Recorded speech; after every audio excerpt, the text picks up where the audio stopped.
Hello, and welcome to Ask the Expert, an informational short video to address an important topic in the world today, thrombosis and COVID-19. I'm Sam Perry, campaign manager for the International Society on Thrombosis and Hemostasis World Thrombosis Day campaign. Today, we are joined by Professor Beverley Hunt, O.B.E. of the UK.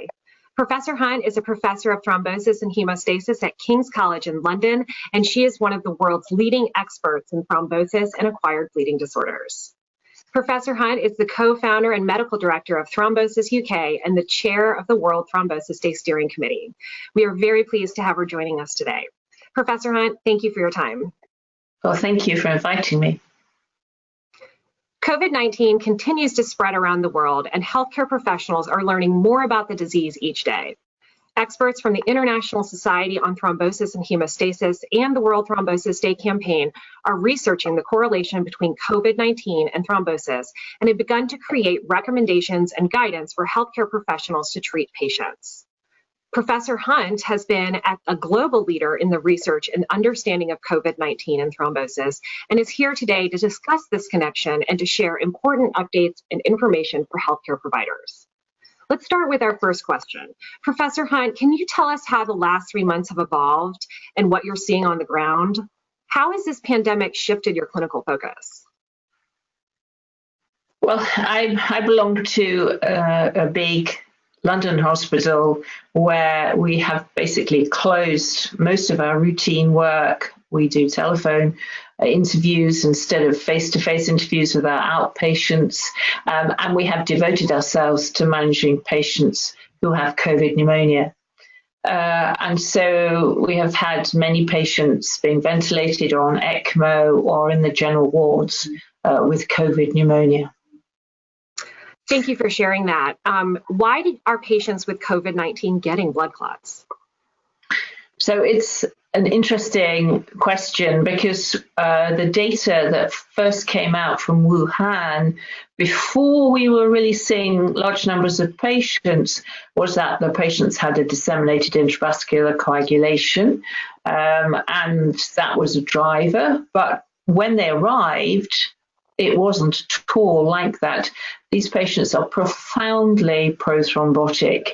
And when we look at the patients, they have extraordinary levels of fibrinogen. Knowing fibrinogen is normally 2 to 4 grams per liter in an adult, maybe a bit higher with increasing age or pregnancy, we have been seeing levels of 10 or even 14, which is phenomenal in a sick patient. So I think that this prothrombotic state is extraordinary.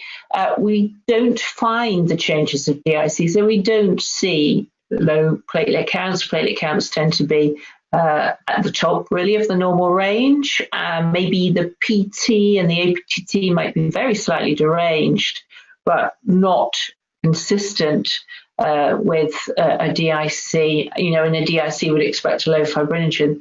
What we have found is extraordinarily high levels of D-dimer. And they were a little bit of a conundrum to start with. And I think a lot of people took it to mean that there was huge activation of coagulation. But actually, when you dig into the literature, you find that patients who have acute lung injury or adult respiratory distress syndrome have pretty high levels of D-dimer, and that probably a lot of that fibrin breakdown, because D-dimer is the fibrin breakdown product, is coming directly from the lungs. And extraordinarily to the hemostasis community, because we didn't really look at it before, pneumocytes can actually produce urokinase, and they can do fibrin breakdown. And then the other thing that we are seeing is large numbers of macrophages within the lung, and macrophages can produce urokinase, and they also have a very cute system whereby they can take in fibrin or fibrinogen through CD11B and pull it in a granule and cathepsin. Non-plasmin enzymes will break it down and then throw it out again. So I suspect that original data that said D-dimer levels were prognostic. When you get to the emergency department or you get to critical care and you measure the D-dimers, the highest levels are associated with increased mortality. Actually, they're reflecting the extent of pulmonary damage rather than saying, hey, these guys are really at high risk of thrombosis. And of course, they are at increased risk of thrombosis. Based on your research, what are your recommendations for healthcare providers who are treating COVID-19 patients? So it's not my research. Everybody has been contributing globally to producing data as soon as they can about the risk of thrombosis in the patients. And actually, it's a problem because we've got very premature data and ideally would like to wait 3 months after patients have been discharged and look back at them. We haven't got the time here because the pandemic is moving so fast. But what the data has said is there is a high rate of venous thromboembolism in these patients. And what's a bit odd about it is that normally if you look at venous thromboembolism, you'd expect a third of the events to be pulmonary emboli and 2/3 to be DVT. And what we are seeing is mainly PE.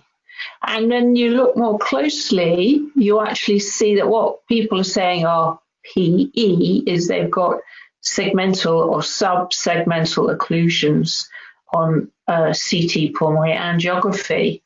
And we know that within profound inflammation, you can get thrombosis. And we suspect that what we're seeing isn't pulmonary embolism, it's in situ thrombosis because there's such bad inflammation in the lungs. And then we've got small pockets of thrombosis, and we're calling it immunothrombosis. So when you look at the patients as a group, you have to say, actually, I think these are due to immunothrombosis on the CTPA, and then actually this is a proper pulmonary embolism. Maybe the rates aren't quite so high as we first suspected. And so we're thinking, well, how do we move forward on these patients? If you've got thrombosis in a site of inflammation, it's being driven by the inflammation. So the question for a lot of us is, actually, the horse has bolted here. I've got all this inflammation going on and I've got thrombosis here. I can give anticoagulation, but I'm not dealing with the prime cause, which is this profound inflammation. Really, these patients need anti-inflammatories or antivirals or not to get COVID in the first place. It needs to be managed upstream. So whether anticoagulation affects immunothrombosis, we don't know yet. You had mentioned previously a little bit about patients after discharge. Are there additional precautions for COVID-19 patients after they've recovered and after they've been discharged? Should healthcare providers provide additional anticoagulation treatment? Okay, so we haven't really discussed inpatient thromboprophylaxis, and I think the world has decided that it's such a risk factor that anyone who's admitted with COVID should have thromboprophylaxis. And actually, if you look at medical thromboprophylaxis guidance, if you have somebody with acute pneumonia, they should be put on thromboprophylaxis if they've got a little bit of immobility. So yes, as an inpatient, you would be getting thromboprophylaxis. The big question about inpatients is, should I increase the dose of anticoagulation to try and reduce the risk further? Or is it going to create an increased bleeding risk? So there's a lot of controversy there, and different hospitals are doing different things, and we need research there. Then we've got the issue of we may well have had somebody who's been very sick, maybe on a ventilator for a couple of weeks, going home, probably with quite a lot of reduced mobility, can lose a lot of muscle bulk if you're on mechanical ventilation. And so we have got two schools of thought. In the US, they have had drugs licensed for use post-discharge medical patients, and that's Betrixaban and Rivaroxaban, recently got a license in the US on the basis of trials.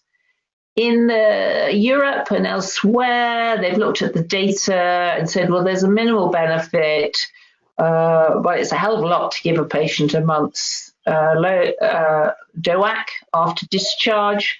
I think we should continue as we are because of the costs and the lack of data on cost efficacy. However, COVID's come along and we've all seen this profound prothrombotic state and how sick the patients are. And a lot of people would like to give thromboprophylaxis, post-discharge extended thromboprophylaxis. And looking around the world, I think most people are considering giving 2 weeks thromboprophylaxis at least, although we need, again, to do some decent randomized controlled trials to look at this. What research are you working on currently in relation to COVID-19 and blood clots? So it's not just me, it's the world.